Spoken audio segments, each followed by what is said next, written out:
Do you feel the pressure to grow your business, but doing so feels a bit like drowning? Welcome to Slow Growth Business, the show for business owners and leaders to quiet the noise and lead your business to success, one day at a time, slow and steady. If you feel your business is running you and you're ready to run it, you've come to the right place. Now, here are your hosts, business coaches Jimmy DeGroot and me, Kyle Bullock. Here we go. All right, Kyle, it's my topic this week. And when we were in Schaumburg, Illinois, a couple weeks ago, I talked about the book Unreasonable Hospitality by Will Guidara. And Will ran one of the finest restaurants, in fact, voted as the finest restaurant in the world. I don't remember what year it was, but it was 11 Madison Park. And what he did was he broke the mold for how restaurants were run and rated and all kinds of things, because what he did is he brought hospitality to the restaurant business, where it used to be all about the cook, all about the food, treat the help like trash, who cares about you? It was, and really, who cares about the customer? It's all about this amazing thing that I've created. And Will broke the mold on that because he said, hey, I'm from the hospitality business. Let's treat the staff great. Let's treat the people, give them an unforgettable experience like never before. And then, and then what he did was he created a camera mount that was so stable that you never had to get up out of your chair. No, he didn't. He didn't. Laptops. Anyhow. So he broke the mold on this, and he did it in ways that were not stuffy and pretentious. As a matter of fact, he wanted to work at Shake Shack because he loved the business model and he loved the casualness of it and the approachability of it. And anyway, I didn't know that. He wanted the top chef. He was a chef, right? Right. Will Guidara? Oh, no. Will Guidara was not a chef. He was in the hospitality business. Okay. Yeah. But yeah. Just gotta say, it's interesting that he picked up this exciting thing from Shake Shack, a fast food burger joint. Yeah. Inspiration coming from like an unexpected place. We'll put a pin in it, but continue. Anyways, I just We'll thought put a pin in it. Well, he kind of wanted to marry the two, ultra fine dining with casual Shake Shack kind of mentality, because that was all about the customer. What I'm getting at is this: what he started implementing.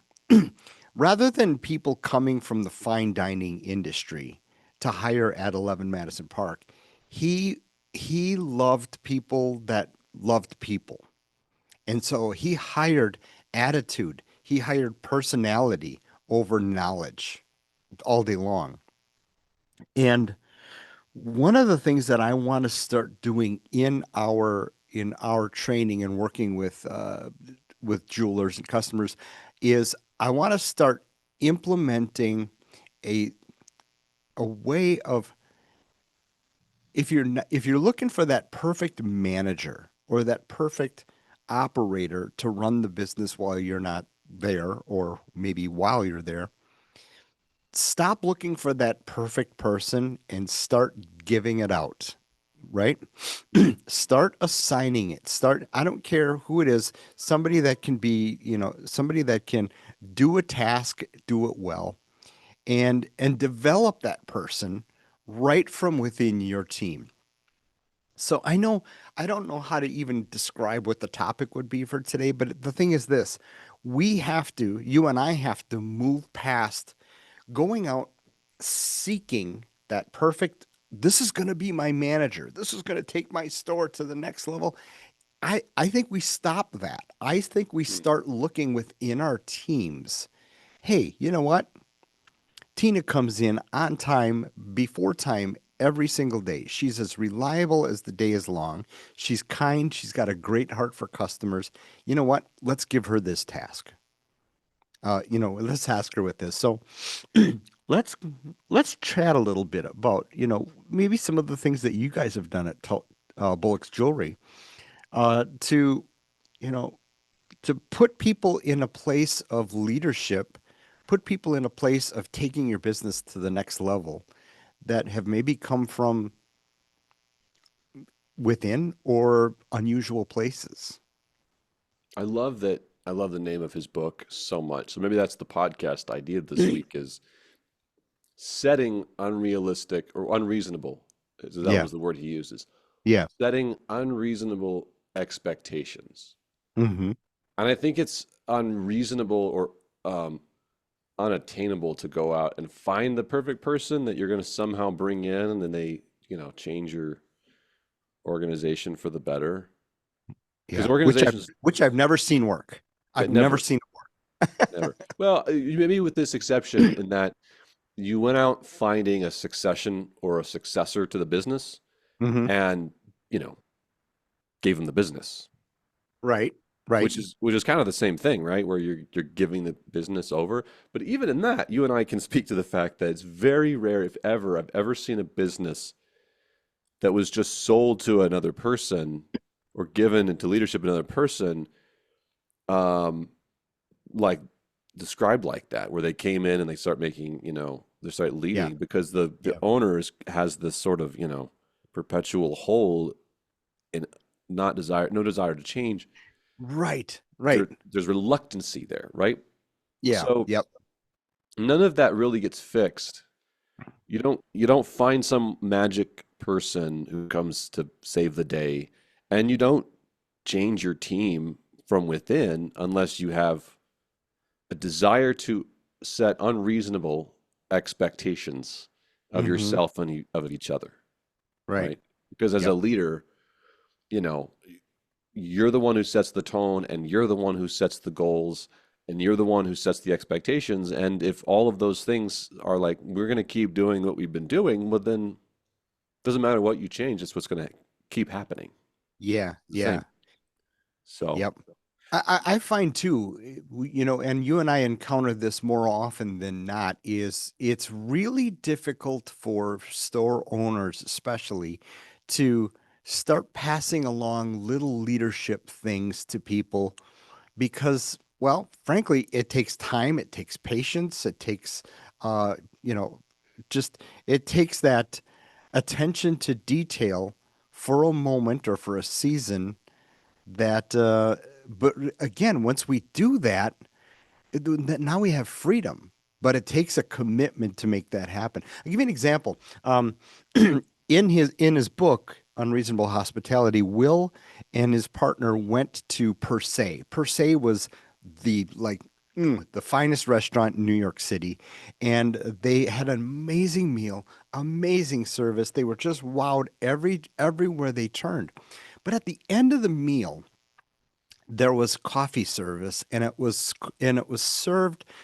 It was automatic drip coffee, like you get in every restaurant in the world. It's just drip coffee, and it was such a it was just such a letdown at the end of this amazing, incredible meal that it was topped up with this coffee. So what he did is they went back to 11 Madison Park, and they assigned this guy who was just passionate about coffee, just passionate. And he said, "You're going to make our coffee just out of this world." And so what they did is they turned it into an event where they serve it at the end of the meal and they prepare it right at the table for them. And they told a story about the beans and how amazing it was and just the complex world of coffee. What I'm getting at is they found a person on their team that was passionate about it, and they said, "You're the owner of our coffee service now," and they deemed it upon them, and I love that. I just love that idea of finding that person, you know, finding that yeah. person on your team that can take this task and make it greater than you can. Yeah. The way you said that, I love that story, first of all. It's like one of my favorite stories from that. And, um, and the way that you just said that, you found somebody on the team who can and wants to do something better than you can do it. Hmm. That's the secret of an amazing organization is finding people who are going to be better at you than at something and want to do it. And you don't always get to dictate what they're good at. You can Right? That's really tough to recruit, especially in small companies like the ones we're speaking to. If you're in a big corporation, you have more specific needs and more resources to go out finding very specific kinds of talent or people, you're looking for someone who's good at something. But you're in a small business, you can't really do that easily, if at all. So you kind of get Right. what you get. And Yeah, you you look got at the four people, people there. right? And the four of you are like, you know, well, what are we good at? What are the four of us each uniquely, insanely talented or interested in doing? Hmm. So you asked about how can our listeners be inspired to do this in their organizations, and I was thinking of two examples with our clients right now that I want to share. That was kind of exactly what you described with 11 Park Avenue. It was and in both of these stories, it is a person who is excited about doing the thing, doing the task with excellence, of like way above and beyond. Yeah. Yeah. And two, it's insanely specific. So as I'm telling you these two stories real quick, they'll be brief. The people who are listening, you can't copy them because it came down to a person doing it with a specific flavor that Sure. they're great at, and you can't copy them because they It's not are theirs. It's it's not theirs. yours. Right. Right. The first is I'm thinking of a salesperson or two that we've coached that loves watches, Hmm. loves them. Okay, Yeah. and, Yep. and one right now that we're coaching, who's new to the industry and has really taken a liking to watches. And we've got no lost love in the industry for watches. It's not our particularly most exciting category, but Right. what sets these people apart who are doing this is that they took over the watch category in their store and they made it something very special and unique. Their Hmm. their turn for watches is off the charts. They're killing it. They're getting great margins because the service they provide is truly exceptional. And, Yeah. and when we've talked to them and coached them, when they sell us in role playing a watch, we've sat there and gone, even I want that. That was Hmm. exciting and it was a memorable experience that we could walk away with a story from going, that was Yeah. amazing.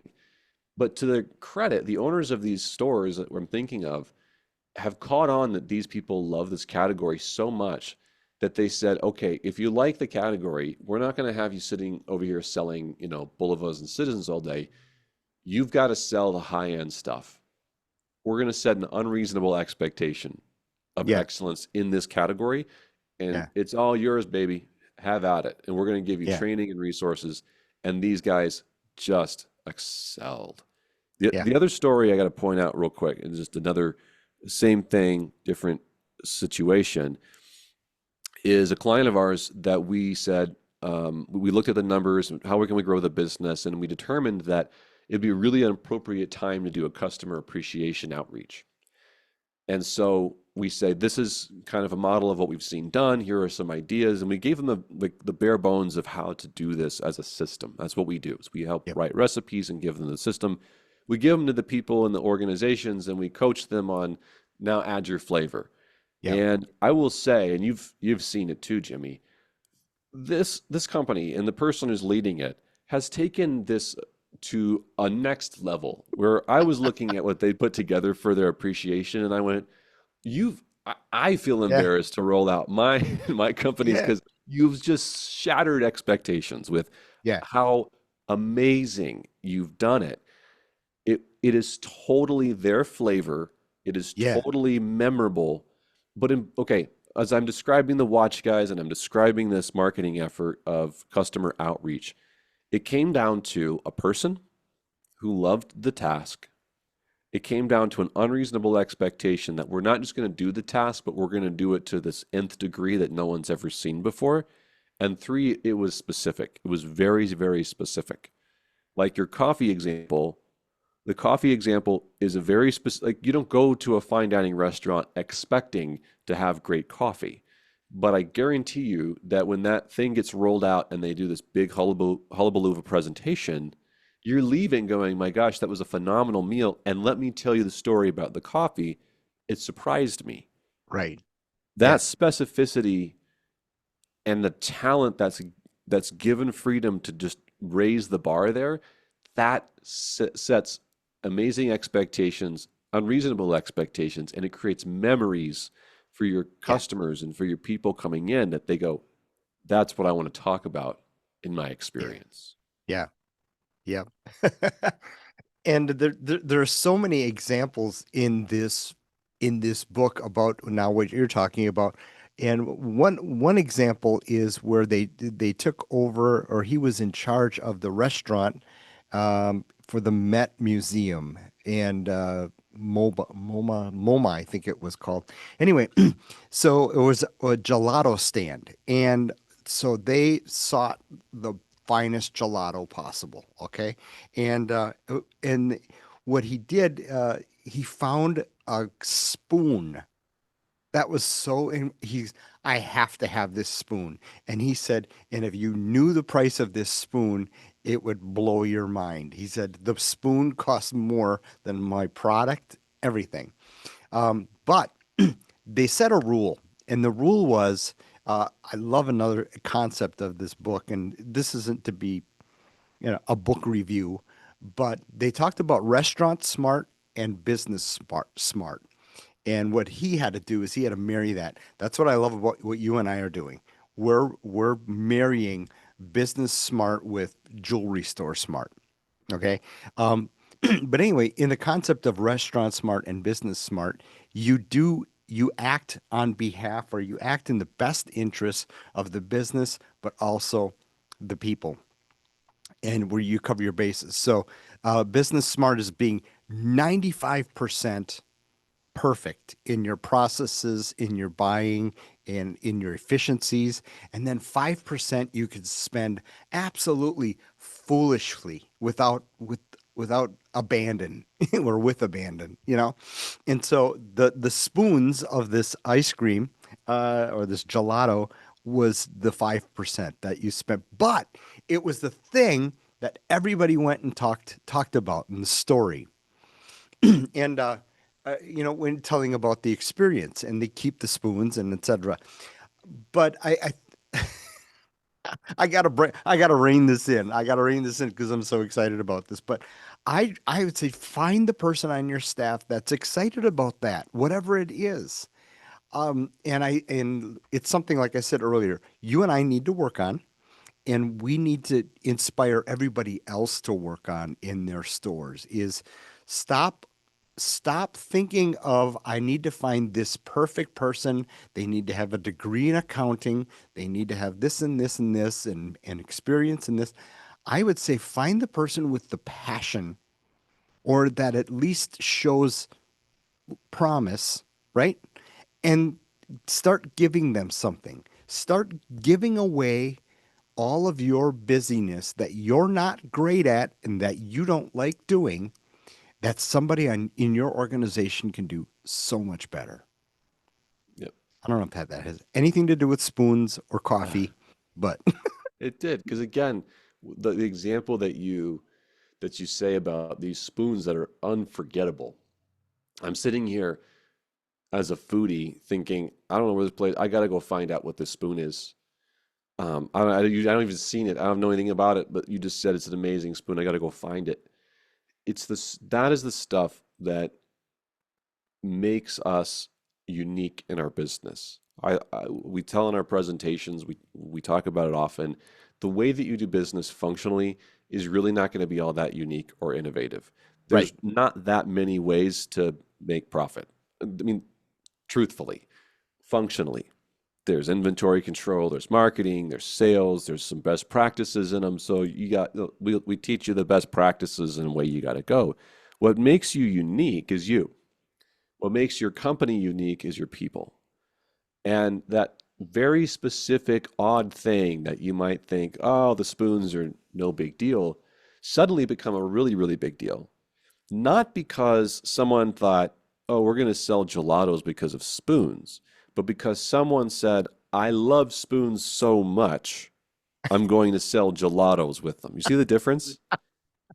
And I think you've got to Exactly. look at your people, and instead of sometimes going, this is what I want and what the industry is normally doing, and this is what you go.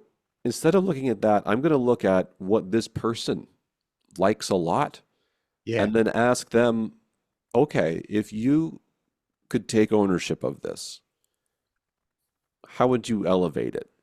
What do you love about it so much? Right? Just start feeding and training them Yeah. to not just do what they do well, but to elevate it further, bigger, stronger.